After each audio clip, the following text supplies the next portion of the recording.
Today we're talking about R.E.M. and their EP Chronic Town.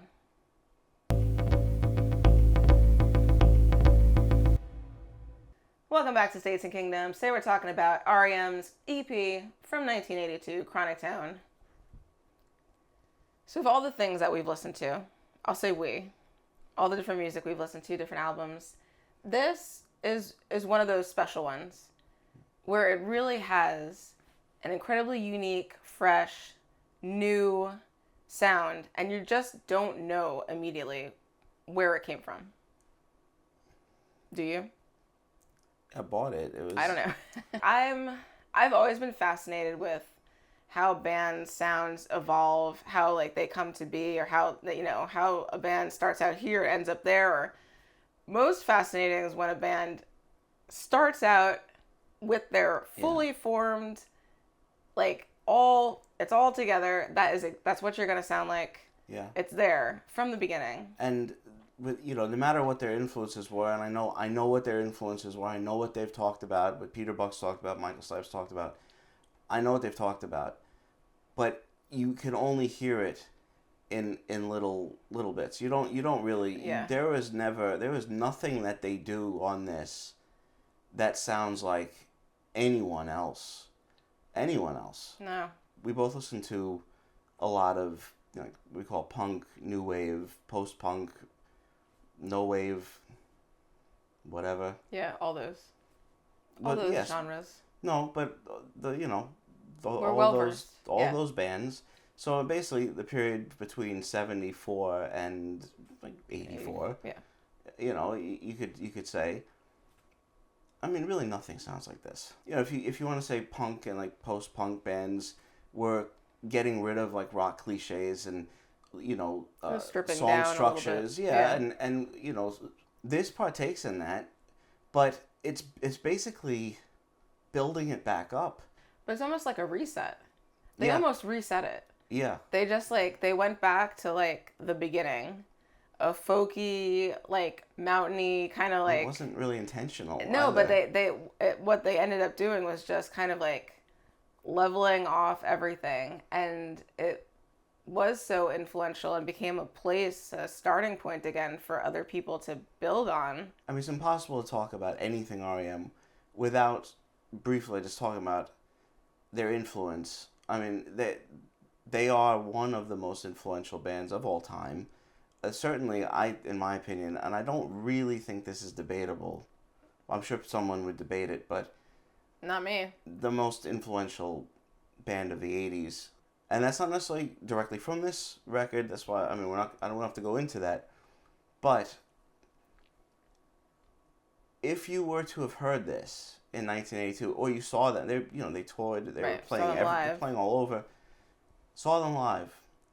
If you were to have heard this in 82, considering what my reaction was after having heard so much of R.E.M., my whole life, and me hearing this and just being like, that's amazing. Having this sort of, it's not exactly an epiphany, but, realizing so many things about R.E.M., about what's in their music, the substance of it. And I was really excited to talk about this. I was really excited to find this in a record store. I've been listening to it a lot. This is not the first R.E.M. record I heard, of course. Yeah. Well, just to say really fast, I mean, growing up when we did, and, hear it, like all the music that was popular in the mid-90s, I didn't know it started in 1982. Because that's it. Like, that's the sound, so it's just crazy. It took a while for me to, go back and realize. It was also, to just add to that a little, the R.E.M. that I that I really was aware of didn't really still sound quite like this. They had changed a bit. Yeah. So, it was.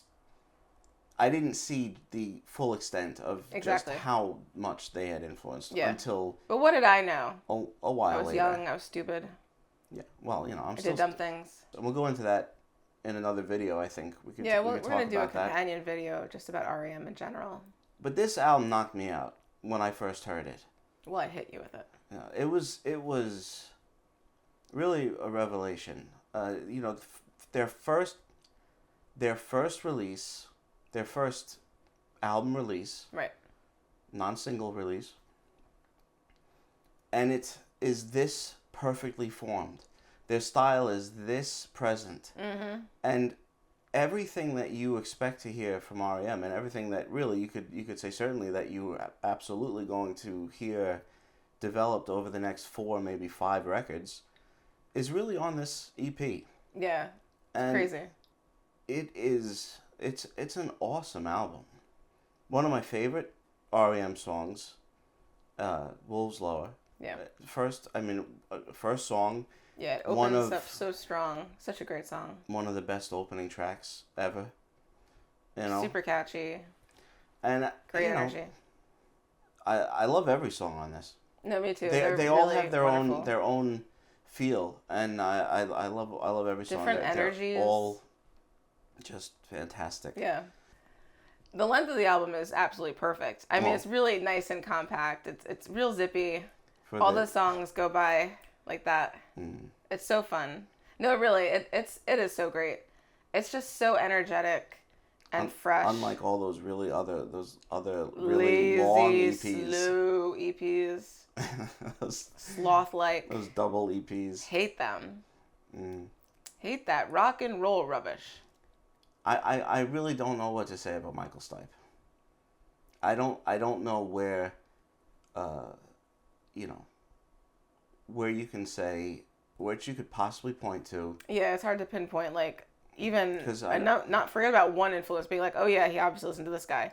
You can't even construct a whole, slew of influences to get to what he sounds like. He's really he's a pure original. It's something.